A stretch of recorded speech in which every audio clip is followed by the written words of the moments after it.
What's up, everyone? My name is Redart, and welcome to my complete Beastmastery Hunter PvP Arena Guide for Midnight. Before we get started, a quick introduction about myself. I'm not a tournament player or someone who's been competing at the very highest level for years, but I'm just a guy who genuinely enjoys playing Hunter and PvP, and over time I've picked up a lot of knowledge through thousands of arena games. This season, I'm currently within the rank 1 cutoff in solo shuffle on both BM and MM Hunter. While I haven't pushed 3v3 as hard, I still reached around 2.5k while farming my Glad mount, and I've spent a lot of time playing with friends, helping people improve, and teaching PvP fundamentals along the way. One of the reasons I wanted to make this guide is because I've invested a lot of time in both BM and MM this expansion. Playing both specs has helped me understand not only how BM works, but also what separates good hunters from great hunters, what mistakes players commonly make, and what actually matters when you're trying to climb rating. In this guide, I'll be covering everything from race to pet choices to gearing, talents, rotation, defensive cooldowns, macros, UI, and some of the small tricks that can make a big difference in Arena. So if you're looking to improve your Beastmaster gameplay in Midnight, you're in the right place. Let's get started. Firstly, let's talk about race. So there's two races that are actually slightly stronger than everything else, and it's Orc and Night Elf. Orc is the more commonly played one, and Night Elf still has quite a few people playing it. So why is Night Elf important? Night Elf gets this ratio called Shadow Meld, which allows one not only to stop a cast from being cast on them, which can disrupt an enemy team's goal, but also, if used properly, you can basically predict and soak slash negate an enemy stun on you, just like a rogue's kidney shot or a warrior stormbolt flying towards you. Situational alternatives for alliance races, literally anything is fine since race makes like a 0.01% difference at the highest level of competitiveness. For Horde, the best race is Orc by far. The main reason is hardiness, which reduces the duration of stuns and provides a significant PvP advantage. They also got Blood Fury, which is an offensive cooldown where you can line it up with your goes and do more damage. And the most important thing is that you get an increase in your pet damage as an orc. So it's really good for like BM hunters, warlocks, like demonology warlocks and unholy decays. So now for my recommendation. If you are a highly competitive person who wants to min-max everything possible, then I would suggest that you go with either Orc for Horde or Night Elf for Alliance. And I would say Orc is slightly better than Night Elf. You should also note that race choice gives like a very minimal competitive advantage, and if you don't care about that, you can literally play whatever race you prefer or feel more comfortable with. So, moving on to pets now.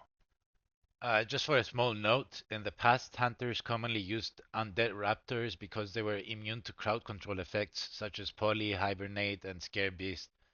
But they would sometimes get stunned by retri paladins through their holy abilities. So you would just have to swap to the alive raptors, and that would just prevent them from getting stunned. However, in modern PvP, opponents rarely spend valuable uptime crowd controlling pets, making this advantage far less relevant than it once was. As a result, most players now prefer whiptail pets. Their key advantage is a unique ability that allows them to shadow step to their target and apply an 80% movement reduction for 1 second. This provides additional utility when sticking to targets and setting up pressure. A popular whiptail that can be tamed from a rare mob in Harandar is Razul, which can have like a 15-minute respawn timer, so it's fine. You can go tame it whenever you want to. Enabling war mode can increase the chances of finding it available, so I would suggest you go farm it with a war mode on. Alternatively, whiptails can also be tamed in Voidstorm, and there's quite a few of them. So for players who still value the crowd control immunity that Undead Raptors provided, there is another option. The newer elemental Scepter pets from Harandar offer the same immunity to effects such as Poly, Hibernate, and Scare Beast, making them a solid alternative. But I personally wouldn't recommend it. I would recommend that you guys play with the Whiptail pets. Regardless of which pet you choose, make sure it belongs to a family with mortal wounds. Those two that I've already suggested are in the Mortal Wounds family, so you're fine. This debuff reduces the healing received by your target and is considered essential in PvP. So you basically definitely need your pets to have this. For any additional pet options and locations, you should use Petopia. It's an excellent resource for browsing pets within the recommended families and finding one that suits your preferences. Now let's talk about pet specializations. One thing many newer hunters don't realize is that pets come with three different specializations: cunning, ferocity, and tenacity. These specializations provide different abilities and utility, and choosing the right one for the matchup can make a big difference in Arena. Because each specialization serves a different purpose, you should always have at least one pet from each specialization ready to use, but make sure they do have mortal wounds. So regarding the cunning specialization, this is a specialization you'll use in almost every single arena match. Master's Call helps you maintain pressure by removing root effects from yourself, your teammates, and your pet. Since good players often root your pet to reduce your damage, this ability provides tremendous value throughout the game. Regarding ferocity, uh, ferocity is not commonly used during the match itself, but every hunter should have one available. Its main purpose is giving you access to Bloodlust, which can be activated before the gates open and then swapped to another pet specialization while keeping the buff for the start of the game. I'll explain more on this later in the video. And lastly, Tenacity is your defensive option. Basically, if you're facing a team that is likely to focus you and set up kills through crowd control on your healer, Tenacity can provide an extra survivability needed to live through their burst windows. It's a situational choice, but one that can be very valuable in the right matchup. And I would suggest to play this. Even though I play this very rarely, I would play it against a good setup comp like an RMP maybe. Okay, so now that we've gone over the pets, let's discuss about stats. The stat priority is verse over mastery over haste over crit. And I would suggest the following ranges of each stat. I would suggest 18 to 21% Versa, 45 to 52% mastery, 5 to 6% haste, and 14 to 16% of crit. My personal stats are 13.6% crit, 5.6% haste, 20.7% verse, and 45, almost 46% mastery. I'll show you my gear in a bit and I'll explain how I reached almost 21% verse. But before that, let's talk a little bit about the secondary stats and why each one is good. Versatility increases your damage and healing done and also reduces the damage you take. This is the most important stat in PvP for survivability and damage.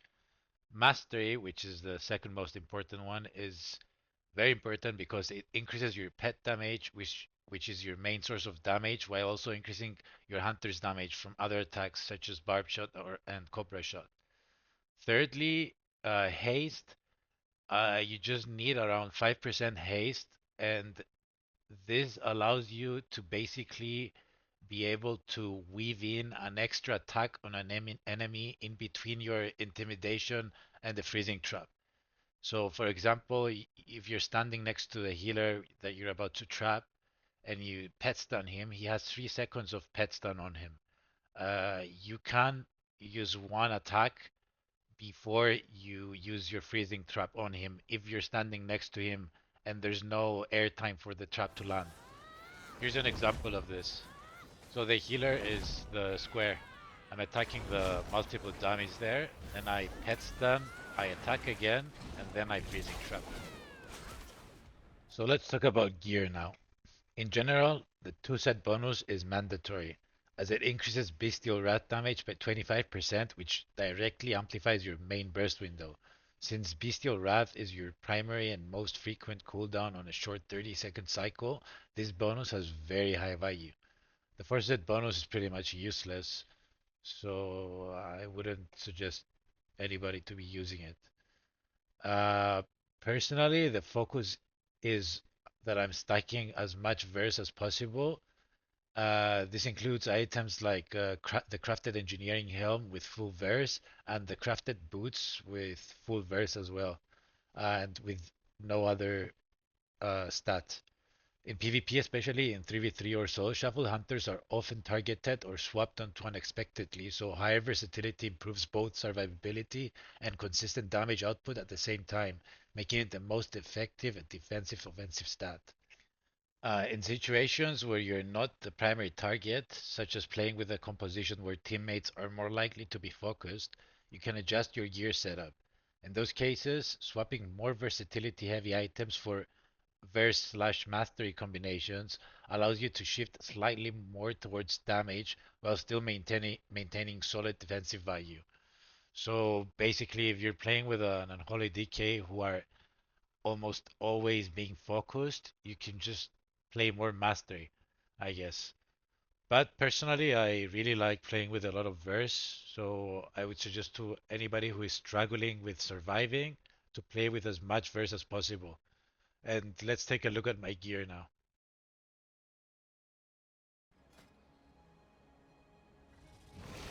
So this is the full verse crafted helm. We got a verse mastery neck. We got the two set, which is the shoulders and the gloves. We got verse mastery cloak, verse mastery chest. We got a crafted wrist for the embellishment with verse mastery, and the belt with the embellishment and verse mastery pants, uh, full verse boots, heavy verse and the mastery rings, and my trinkets and the weapon. So let's talk about embellishments. Everybody should know that in PvP, you're allowed to have two embellished crafted items, which are basically like extra enchants on your gear, giving you like extra stats. And for BM hunters in PvP, I would suggest the Arcana Weave lining as both your embellishments, but I've also tried the devouring banding embellishments, and those are the ones that I was using for the whole season. So I don't see that much of a difference. You can use whichever one you want. There is a slight advantage with the Arcana Weave.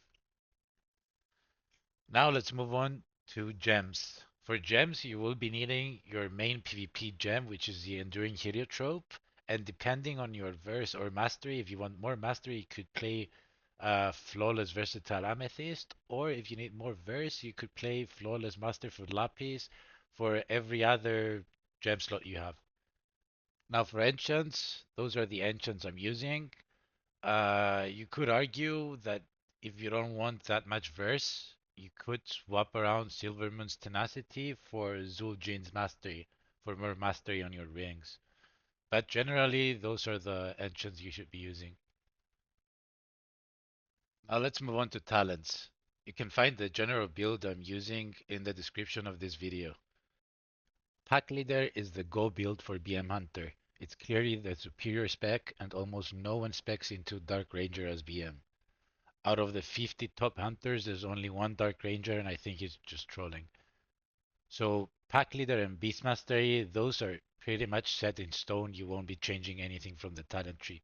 So, where the build becomes more flexible is in a few key talents that you adjust depending on what you're facing. One of the main ones is Born to be Wild, where I usually run 2 points. This gives you a shorter turtle cooldown, which is really valuable in longer games since you can often use it early and still have it back later.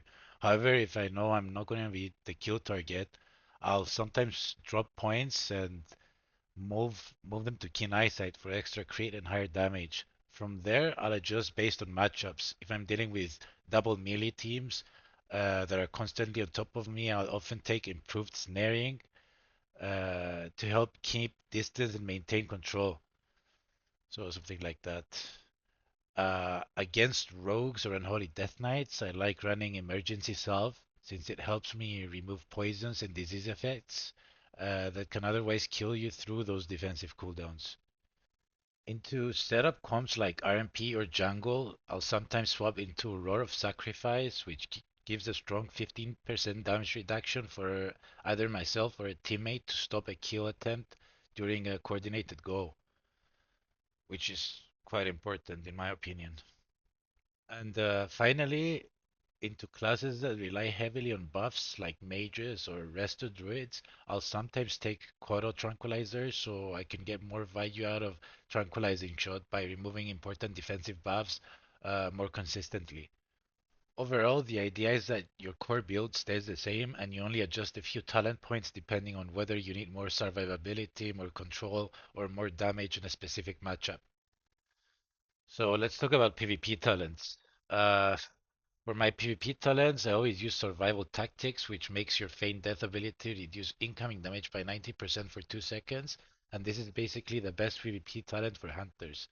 The second PvP talent I use is Kindred Beasts, and I almost never replace for anything else. What this does, it is reduces your pet's unique ability cooldown by 50% and gains additional effects. In this case, for your canning pet's ability, it makes your master's call ability, which is your freedom, to be applied on any friendly targets close to your pets. So it's like an AoE effect. The third PvP talent, uh, which is also one I swap around, is Chimeral Sting. Chimeral Sting is a poison effect which applies three different poison effects in turn. Once applied, it slows the target for 3 seconds, and right when 3 seconds pass, the silence effect comes into play. Lastly, there is reduced healing applied as a last poison. The best usage for this ability, in my opinion, is to chain it into your pet stun trap CC rotation. So how this works is you can pet stun into a trap and you can use one global of an attack on another target and then use Chimeral Sting on the healer with 3 seconds remaining for the trap's duration to end. This will cause the healer to get silenced right when the freezing trap duration ends, extending the enemy healer's downtime. Note that if you're playing with a DK who has a very stronger silence, you can just let the DK silence the healer by chaining it right after your trap, or even as an opener, and you can pet stun into a freezing trap right after. Additionally, if you're using the DK silence onto the healer's CC chain, if we're facing a mage or any other caster, I usually use my Chimeral Sting on them, which can disrupt their goes if it's during their offensive CD windows.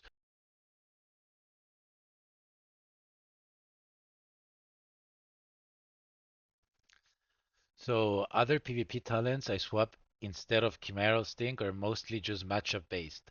Into healers that sit in melee range like Fistweaver Monks or Preservation Evokers, but mostly Fistweaver Monks, I'll usually go Diamond Eyes. The main reason is that BM does a lot of AoE damage, so normal traps get broken really easily in those situations where the healer is in melee range. Diamond Trap just helps you keep your traps clean, especially in double melee comps where you're not really getting full value out of Sting anyway. Uh, the other swap is the Beast Within, and I'll take this into fear heavy comps like Warrior Shadow Priest or Warrior Warlock or Shadow Priest Warlock, where they have like a lot of AoE fears. And what this does, it basically gives you and your pet full immunity to fear and horror effects for 8 seconds the moment you use Bestial Wrath. And yeah, that's pretty much everything I use. I don't really use anything else. They're pretty much useless. So let's talk about our damage rotation and our opener. The overall BM rotation in Midnight is extremely straightforward. Since we no longer need to maintain 3 stacks of Barbed Shot, both the opener and the general rotation have become much simpler than previous iterations of the spec. The entire rotation revolves around cycling Kill Command, Barbed Shot, and Cobra Shot as effectively as possible. There are a few key interactions that make the spec flow. Those are Bestial Wrath refunds a charge of Barbed Shot when cast.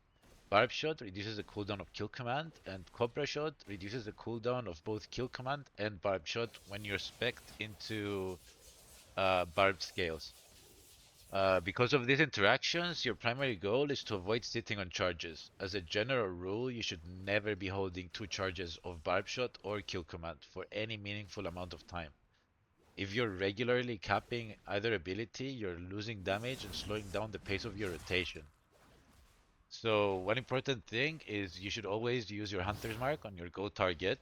And you should note that in PvP it only lasts for 20 seconds, so you should always look to refresh the hunter's mark before it runs out, because you'll be losing on a 3% increased damage on the target. So let's get into a rotation. You use hunter's mark, then barb shot into bestial wrath, kill command, barb shot, kill command, barb shot, kill command, and then Cobra Shot as I ran out, then kill command, then spam Cobra Shot to refresh the other abilities, then Barb Shot into kill command, into kill command, into Cobra Shot, and so on until you get your Bestial Wrath again, which is on a 30-second cooldown, which is actually insane. Another thing to note, it's about the Bestial Wrath usage. Bestial Wrath is your strongest offensive cooldown, and the fact that it's only on a 30-second cooldown is one of the biggest strengths of Beast Mastery. In most games, it naturally lines up with the freezing trap and crowd control setups. For that reason, you should generally be pressing Bestial Wrath on cooldown rather than holding it. Frequent Bestial Wrath windows create constant pressure while giving you a powerful burst opportunity every 30 seconds. I'll go into more detail on how I coordinate my crowd control chains and Bestial Wrath usage in the tips and tricks section. Okay, so let's talk about defensives now. Uh, it's really important as a hunter or any other class to know how to use your defensives properly. A lot of games are won or lost based on defensive usage, and one of the biggest mistakes I see hunters make is either pressing their defensives too late or overlapping multiple cooldowns when they don't need to. So let's talk about Feign Death first, uh, because this ability is honestly one of the strongest defensive tools we have. With the Survival Tactics PvP talent, which is this one, uh, Feign Death reduces incoming damage by 90% for 2 seconds. The way you should think about this ability is a tool to absorb big hits before they land. So let's say you're getting nuked by a fire mage and he's about to drop a meteor, which is telegraphed. You can see it on the floor that it's about to land on you. You can use it there to just like soak the damage. Maybe you see a Distraction Warlock casting a Chaos Bolt, you can feign death that, or any big damaging ability is about to connect. Feign Death can completely negate most of that damage. It's also incredibly useful during the enemy burst windows. For example, like if a balanced druid activates Incarn or a hunter is pumping damage during True Shot, a well-timed Feign Death can save you from taking massive amounts of damage. There are a lot of small tricks and advanced uses of Feign Death, so I'll go into those in a more detailed explanation later in the tips and tricks section. So, next up is Survival of the Fittest, which is your primary wall. You have two charges available, and each one reduces damage taken by 40% for 8 seconds. Uh, One thing I've noticed is that a lot of hunters use this cooldown almost randomly. The problem with that is that a hunter with no defensive cooldowns available becomes a very attractive kill target. Personally, I try to track my healer's externals and avoid overlapping survival of the fittest with whatever external is running on me. And if I already have something like pain suppression, iron bark, or another external defensive active on me, I usually don't want to press wall at the same time. There are small exceptions though, and I guess practice makes perfect in knowing when you're gonna use it or not. Uh, for example, if you see the enemy team setting up a kill attempt, your healer is getting crowd controlled and you're in a stun or you're about to get stunned, overlapping defensives can absolutely be the correct play. It's much better to overlap a cooldown than die while trying to be efficient. Outside of these situations, survival of the fittest should generally be used when you're the target and the enemy team has active offensive cooldowns rolling. Now let's talk about acceleration. Acceleration is your main self-heal. It instantly heals you for 30% of your health, heals your pet to full, and applies an additional heal over time effect that restores another 12% of your maximum health over 8 seconds. Because it's only a 1 minute cooldown, I personally recommend using it fairly aggressively. If you're taking damage and your healer is struggling, especially if they're in crowd control, don't be afraid to press it early. A lot of players I've seen hold acceleration for too long and end up dying with it available. In most games, you'll get multiple uses out of it, so don't treat it like an emergency only button. Now let's talk about aspect of the turtle, your ultimate defensive cooldown. This is basically your get out of jail free card. It's the closest thing hunters have to a paladin bubble, although it's worth remembering that certain effects such as active dots or drain abilities can still kill you through turtle in some situations. I personally consider turtle my most important defensive cooldown, but at the same time I try not to be greedy with it. I personally play with 2 points in Born to be Wild, which brings turtle's cooldown down to only 2 minutes. Because of that, I'm completely comfortable using it early if the enemy team has a legitimate kill opportunity. A good example of it would be a rogue smoke bomb. If your healer can't get into the smoke bomb and nobody can help you survive, I would usually recommend trinketing and immediately using turtle. Waiting too long in that situation often results in death. Another option is to trinket, feign death, and instantly disengage out of the smoke bomb. That can usually work, but higher rated rogues will often anticipate this and follow up their kidney shot with a quick chip shot to stop your disengage mid-air and keep you trapped inside the bomb. So yeah, I wouldn't recommend it that much, but it could still work. So now let's talk about Roar of Sacrifice. This is a very powerful cooldown that many hunters forget about, especially after it got nerfed. But still, against setup compositions, I often save it for whoever is about to get targeted. That could be your healer during a setup stun, your teammate, or even yourself if you're the kill target. Don't think of Roar as just a personal defensive. Think of it as a team cooldown that can shut down enemy burst windows before they become dangerous. I sometimes use Roar of Sacrifice against like setup comps, usually RMP. In higher rated lobbies, RMP will definitely try to kill your healer sometimes, and it's really useful to help them survive if they've already like exhausted their external defensives for me or my or our other DPS in the team. So now let's talk about disengage. Disengage deserves its own section because proper disengage usage is one of the biggest differences between average hunters and great hunters.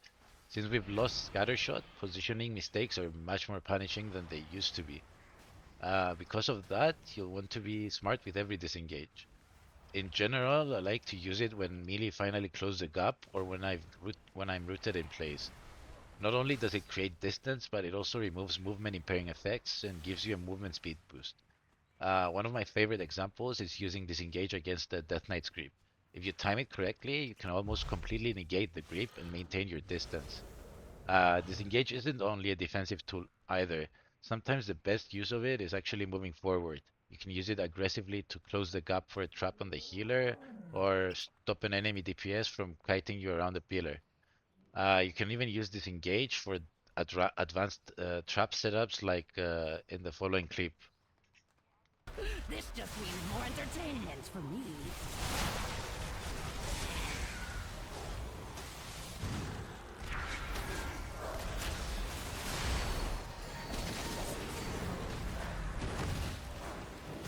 So let's get back to understanding defensive priorities. One of the biggest mistakes I see hunters make is overlapping multiple defensives unnecessarily.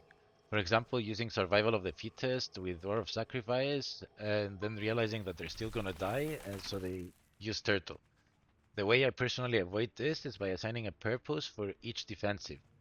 For aspect of the turtle, I use it as my emergency button. So if I know I'm going to die without it, that's when I'm going to press it. Maybe my healer is stuck in crowd control with no trinket. Maybe I'm trapped with in a smoke bomb, or maybe the enemy team has every offensive cooldown active and I have no way of avoiding the damage. That's when I press it. For survival of the fittest, I use this as my standard wall. If the enemy is hitting me hard using offensive cooldowns and I don't already have another defensive active on me, like an external from a healer, that is usually my first choice. Regarding Feign Death, this is almost like a mini cheat death. The more you learn about enemy damage patterns and the better your time becomes, the more valuable it's gonna become. At the end of the day, I wouldn't overcomplicate defensive usage too much. Just focus on avoiding unnecessary overlaps and getting comfortable with each cooldown's purpose. The more games you play, the more naturally you'll start recognizing which defensive should be used in each situation. Now let's get into the tips and tricks for BM hunters. I feel like this is a very important part of the video and everybody's gonna get something out of it. So first of all, let's talk about the bloodlust trick. Uh, I feel like not all hunters are using this, and it's basically free value every arena, so you should definitely learn how to do this. What this trick does, it allows you to get a bloodlust while the arena gates are opening and still swap over to your cunning pets for Master's Call before the game really starts. Uh, the first thing you need to do is bind Primal Rage directly from your Hunter spellbook. So you should open your spellbook. Let me get my Bloodlust pets out. Actually, okay, and you'll find the Primal Rage in your Hunter's spellbook. Do not use the one from your pet's spell book. It's really important because it may not work that way. So you just bind it wherever you feel comfortable. Yep, okay, it's binded.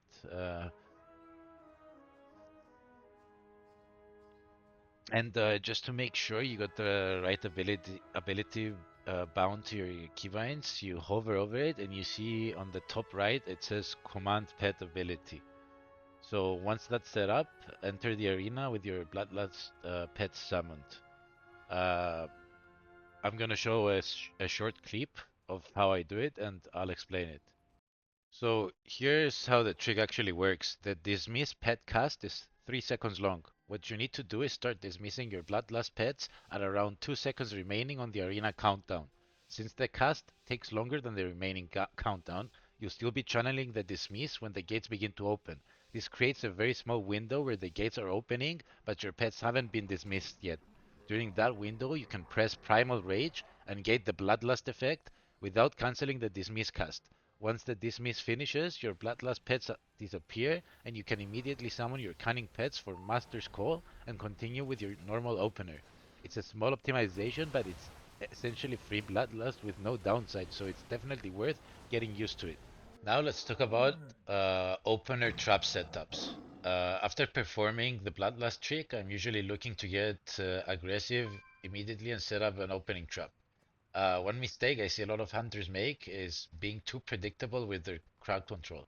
If you always lead with intimidation or binding shot before every trap, experienced players are going to know exactly what's coming. So it's basically telegraphed. A retribution paladin can sanctuary the stun. A shaman can ground the trap. The higher rating you go, the more people will prioritize stopping your trap because they know how much momentum you lose if it misses. So because of that, I like to mix it up in my setups. A lot of the time, I'll simply trap directly from stealth and then chain intimidation after the trap ends, followed by Chimeral Stink, or even I'll chain a Chimeral Stink uh, into the trap, and then I'll pet stun. This makes my crowd control much more telegraphed, much less telegraphed, sorry, and forces the enemy team to react instead of preparing for it ahead of time.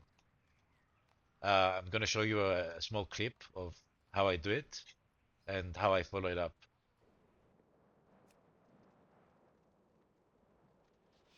So because I'm facing a red tree which can save the Resto Shaman if he sees the pet stand or the binding shot, he can just remove it. Uh, I'm gonna go for a road trap. So this is an example of how I do it. And then I'll chain a Chimeral Sting into it. So I trap here, I attack, then I Chimeral Sting the Shami. So he's gonna get into a silence. We already got a leg sweep on him though, so I didn't pet stun. And that's pretty much it.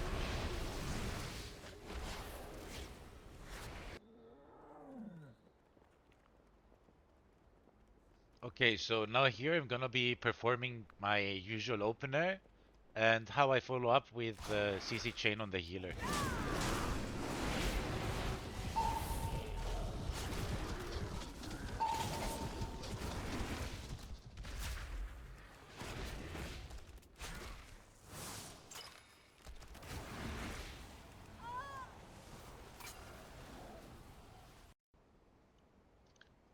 So now let's talk about baiting trap stops. When you're going for traps, especially against better players, you should always assume something is gonna stop it. Very rarely are you just getting a free CC without any reaction. So instead of thinking I press trap and it lands, you need to think about what tools the enemy has to deny it.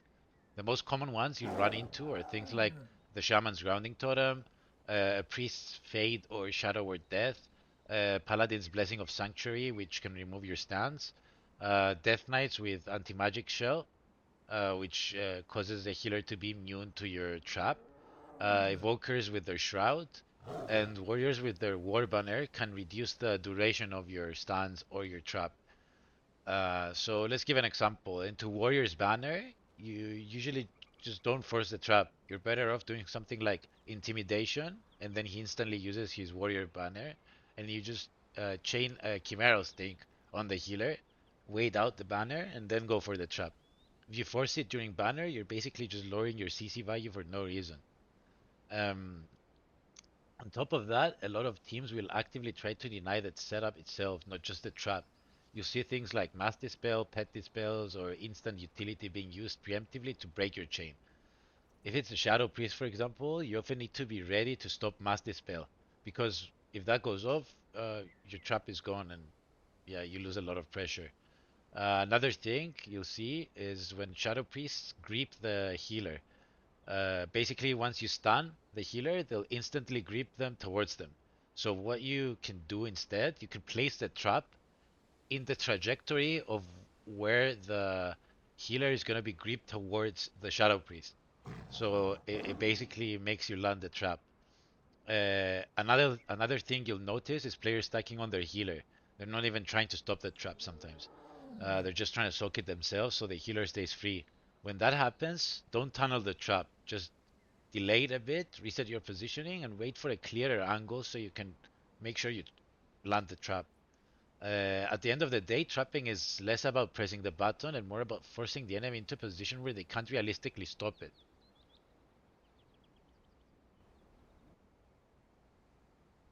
Now let's talk about Bestial Wrath and Master's Call usage. One thing a lot of hunters don't fully take advantage of is how Bestial Wrath and Master's Call interacts with your pets. First of all, Bestial Wrath does a bit more than people think. Even though the tooltip makes it sound like a simple damage cooldown, it also removes a lot of crowd control from your pets and can free them from certain root and control effects. Because of that, you want to be careful not to overlap it with Master's Call. Uh, so the general rule I follow is pretty simple. If my pets are rooted and I have Bestial Wrath available, I'll use Bestial Wrath first and save Master's Call. Using both at the same time is usually just wasted value. And especially if you use Bestial Wrath and your pets get rooted afterwards, that's when you use Master's Call. So never use it before Bestial Wrath. You really want to think of Master's Call as just a backup button for when Bestial Wrath isn't available, or when you actually need the freedom for yourself instead of just fixing pet movement. At the same time, don't assume Bestial Wrath solves everything. There are still certain crowd control effects, especially some fears or horror type CCs, that can behave inconsistently when it comes to pet cleansing. So you still need to be aware of what's happening to your pets. So, in short, Bestial Wrath uh, is your first answer for fleeing pets while dealing damage. For freeing pets, sorry, while dealing damage. Master's Call is your backup when you don't have Bestial Wrath, or when you need a clean freedom for positioning or setup. Once you start separating those two, uh, without panicking and pressing both, your pet uptime and pressure become a lot more consistent. Okay, so now let's talk about trapping and aggressive cooldown usage. A lot of trap value comes down to when you use your damage cooldowns, especially Bestial Wrath in relation to the actual CC. One of the most common situations is when the enemy healer is sitting in melee range. If you just go for a normal trap with your pets already on top of them, and you press Bestial Wrath after the trap, there's a very high chance your pets instantly break the trap. That alone can lose you the entire go and the whole pressure. So here's a small mind game I like to use. If I have both Trap and Bestial Wrath available, and I see the healer in melee range, I'll actually reverse the order. So instead of trapping first and then popping cooldowns, I'll press Bestial Wrath first and then immediately go for the trap. What this does, it it's that it often makes the enemy DPS panic and instinctively peel away from the healer to avoid the cleave damage. And because they expect the burst to follow the CC as well. Uh, that small reaction alone can create just enough space between the healer and my pets so I can safely get the trap without breaking it. From there, I can freely continue my damage with kill command and my normal rotation without worrying about breaking my own CC. Um, Another important point is how I use my tranquilizing shot during my goes. If I'm hitting a mage, for example, and I see them actively pressing shields or using defensives like alter time, I won't just tunnel my burst rotation. I'll often weave in a tranquilizing shot first in an attempt to strip those effects. If it lands, it can completely swing the exchange or even win the game outright. And honestly, that's the general rule for tranquilizing shot. Don't hold it. If you have nothing else meaningful to press, you should be looking to use it constantly. Over time, those small dispels add up to a lot of value. So you should be using it a lot. So now let's talk about Feign Death. Uh, One of the most important tricks with this ability is how it interacts with your trap setup. The way it works is simple. You go for your setup with Pet Stun or Binding Shot, and then you press Feign Death before you throw the trap. So you're in Feign Death while the trap is being thrown. While you're in Feign Death, you drop off target for a moment, which makes it harder for the enemy team to instantly react to your setup with a stun, incap, or other stop. So the actual sequence that I use is for my CC setup, I pet stun, and then I use feign death, and I spam my freezing trap, so it gets thrown off while I'm in feign death. Uh, this is what makes the timing important. You're not trying to feign death after the trap. You're using it during the actual trap moment to make the setup harder to disrupt. It's a small timing detail, but it makes your traps a lot more consistent once people are actively trying to stop you. So let's talk about pet health and uptime. One thing that separates good BM hunters from bad ones is how well managed their pets are. And that starts with something really simple, being able to actually see your pet's health. I personally keep my pet's frame somewhere very central on my UI so I can instantly track their HP at all times, and I've also increased the size of the frame. Uh, you don't want to be looking away or guessing because pets can actually just randomly get cleaved down in the middle of fights and just die. Uh, this is especially important into double melee or heavy cleave comps. A lot of the time, your pets will take passive damage without even noticing until they're suddenly dead, and that's a massive loss of pressure. Also, if your pets die, you'll get focused and they'll do everything in their power to stop you from resummoning them. Your job is to keep them alive no matter what. For that, I run Wilderness Medicine, which increases man pet healing by 25% and also gives a chance to remove magic effects from your pet. Combined with consistent man pet usage, uh, It makes a big difference in keeping uptime stable throughout long games and avoiding your pets from dying.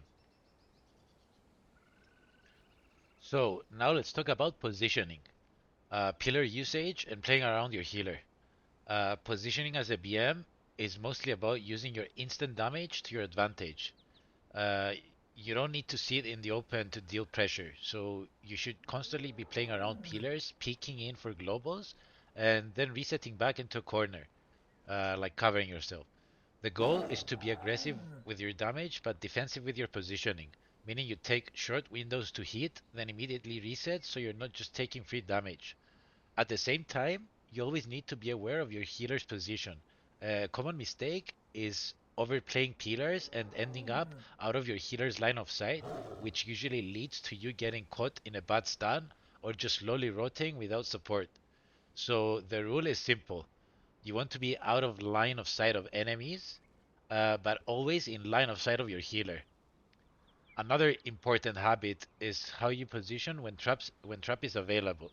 When you have trap ready, I often move closer to the enemy healer on purpose.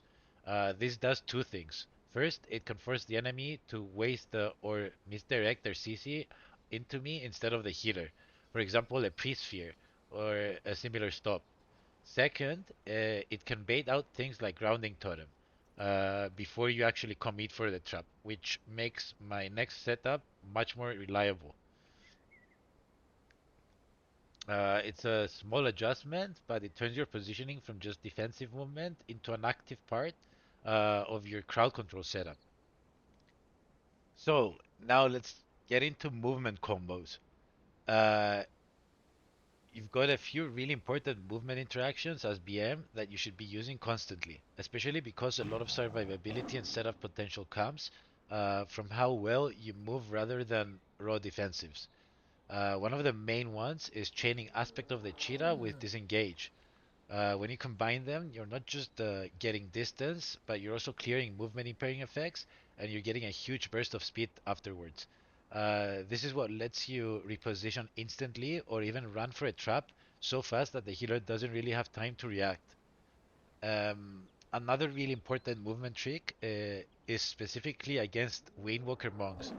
Uh, what you want to do is fake your movement direction. So let's say you start moving as if you're going away from them. This often baits their roll towards you or their flying kick, whatever that is. The moment they commit their roll, you can disengage in the opposite direction to instantly reestablish distance. And if you do it perfectly, you can actually achieve this mind game even without using disengage at all and still maintain a gap between you and the monk. So basically, you're moving left and the monk rolls left, but you're already starting to move right back to his position. So he wastes like a dash and you're already back to where he was. Um, this can also work like against warriors when they use their heroic leap. You can bait out a heroic leap, like you can uh, run towards a certain direction, and you'll know that if they don't have any charges left, they'll use their heroic leap. Before they even use it, you can just start running the other direction, and they won't be able to change the direction they jump to. So you still maintain a distance. Also, uh, when they charge you, you can use Master's Call while you're being charged, and you become immune to the root effect that their charge causes. So you're basically a warrior when he charges you. Uh, you're you're stuck in the same position until he reaches you. With Master's Call, you avoid that effect. So let's talk about the usage of Binding Shot. The way I think about Binding Shot is tied directly to my CC rotation. Since Freezing Trap is on a 25-second cooldown and Intimidation is on a 40-second cooldown, you're basically alternating between the two. That means you'll have Intimidation for every other trap, and Binding Shot fills the gap between Intimidation if not available. Uh, so the simple rule is when you don't have Intimidation, you use Binding Shot, and when you do, you alternate accordingly. This keeps your chain CC consistent without messing up diminishing returns or overlapping setups. In high rated lobbies though, almost every healer is actively watching for your binding shot. If your placement is off, they'll either slightly adjust their movement or use utility to completely avoid the stun. That's why placement matters so much. The trick is to land what I call an instant binding shot stun. Instead of placing it where the healer is, where the healer is, you place it slightly behind their character model on the opposite side of the direction they are moving to. So if the healer is running to the left, you place a binding shot slightly behind them on the right side of their model. What this does, it forces them to immediately run into it instead of giving them space uh, to not proc it basically. And thus this creates an instant stun effect. Uh, Outside of healer setups, Binding Shot is also a strong peel tool for yourself or your teammates, especially into double melee. Just make sure when using it, the enemies are not on stun DR, so you actually get a full value of it. Um, and one more very important rule with Binding Shot, never use it in setups where your teammate relies on stuns to get their goals. And examples of this are rogues, ferals, and retri paladins. If you DR their setup, you're basically killing your own team's win condition. So now let's talk about flare usage. Flare is your main tool for dealing with stealth. So the basic idea is pretty simple. You're trying to predict where a stealth target is and drop it in a way that forces them out of invisibility. But the real value of flare comes against rogues. One of the strongest uses in timing is timing it around vanish. You can either pre-flare the spot where you expect the rogue to vanish, which can completely ruin the reset or offensive setup, or you can drop flare immediately after they vanish to instantly pull them back out of stealth. Another important situation is pillar play. If a rogue is trying to reset around a pillar and you can't directly keep them in combat, you can split the space with flare. The flare on You place the flare on one side of the pillar and then rotate around the other side. This forces the rogue into a bad position. Either they stay inside the flare and lose stealth completely, or they try to run out of it and end up running directly into you, where you can keep them in combat with any ability and keep them out of stealth. The key idea with flare is that you're not just reacting to stealth, you're actively controlling where stealth is allowed to exist on the map. So that's how you should go about it. So now let's talk about Hunter's Mark. As we said before, Hunter's Mark lasts only for 20 seconds in PvP, so you should keep refreshing it at all times. On top of the damage increase, it also has a really important utility side. It can help you track or reveal enemies who go into stealth, especially if you follow up with the damaging ability or CC. There's a small opener trick I like to use, especially against resto druids. Since they usually don't start the game in stealth and are often casting HOTS on their team as the gates open, you can sometimes move fast enough with this disengage and aspect of the cheetah while in camouflage to reach them early, particularly on smaller maps.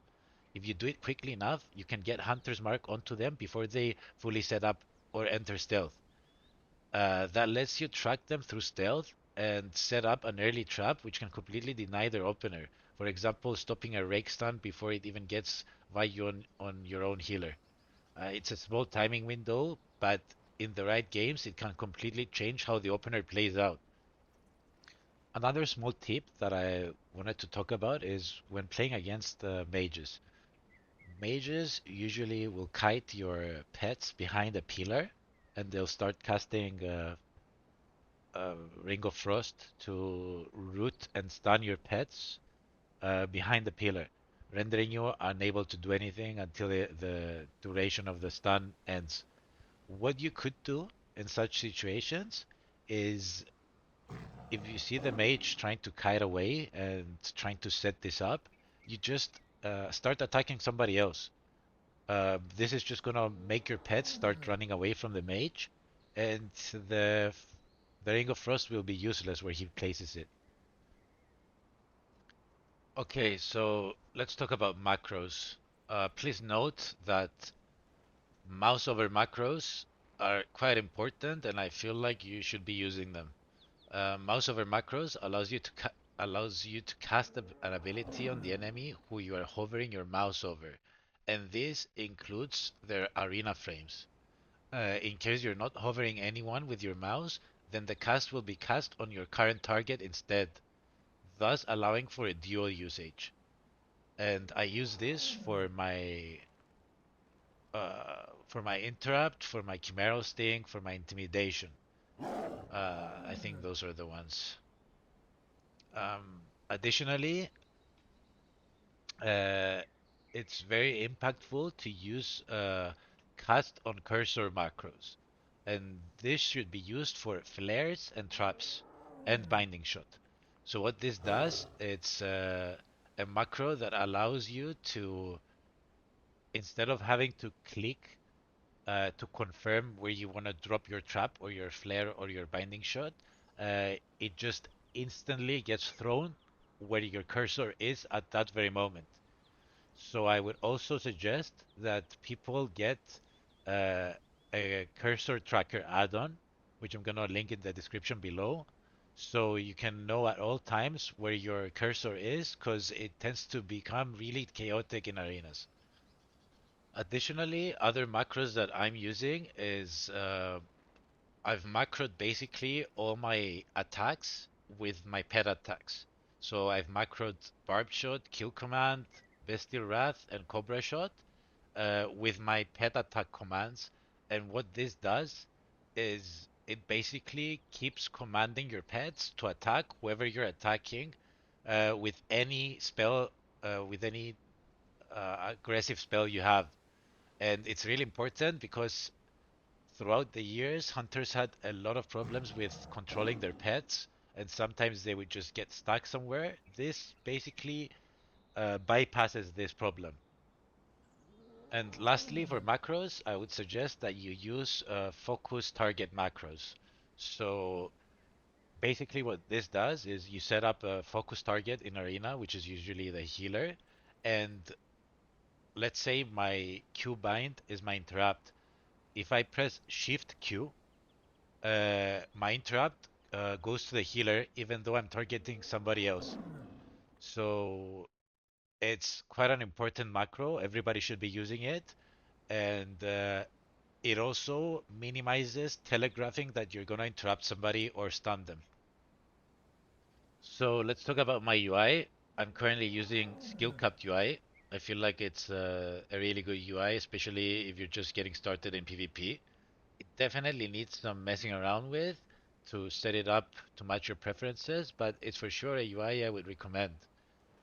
So I've been asked how I can see my enemy and friendly class icons over them in Arena.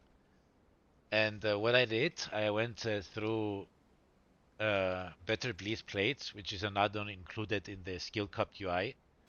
And if you go ahead and search at the top left, the top right class indicator, you should tick in the class indicator. Click also enemies and friendly, tick those two.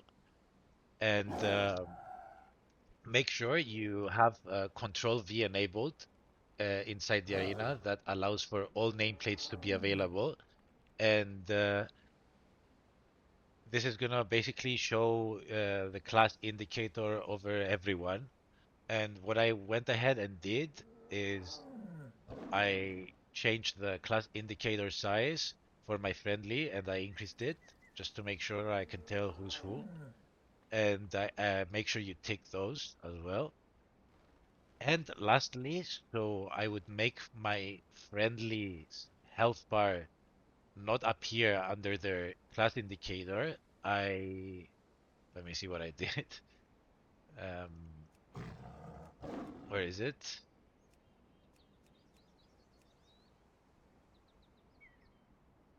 Okay. Oh, here it is. Yeah. I went here at friendly nameplates and I reduced the name size and the nameplate width as much as possible. So what this does, it just makes the health bars under their class indicator disappear. And yeah, that's pretty much how I've set up my UI. I'm gonna include an import link on my description. Hopefully it works. And if you guys have any more questions about my UI or macros or whatever, feel free to comment down below. Um, yeah, so that's everything you need to know to get started and succeed as a Beastmaster Hunter in Midnight PvP. Remember that BM isn't just about dealing damage. The difference between average hunters and great hunters comes from positioning, crowd control, cooldown trading, and decision making, which we've discussed a lot in this guide.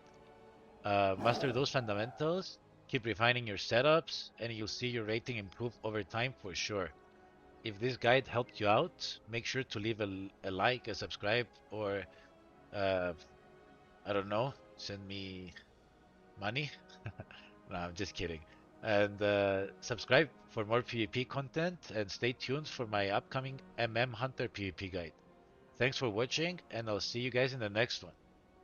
Adios.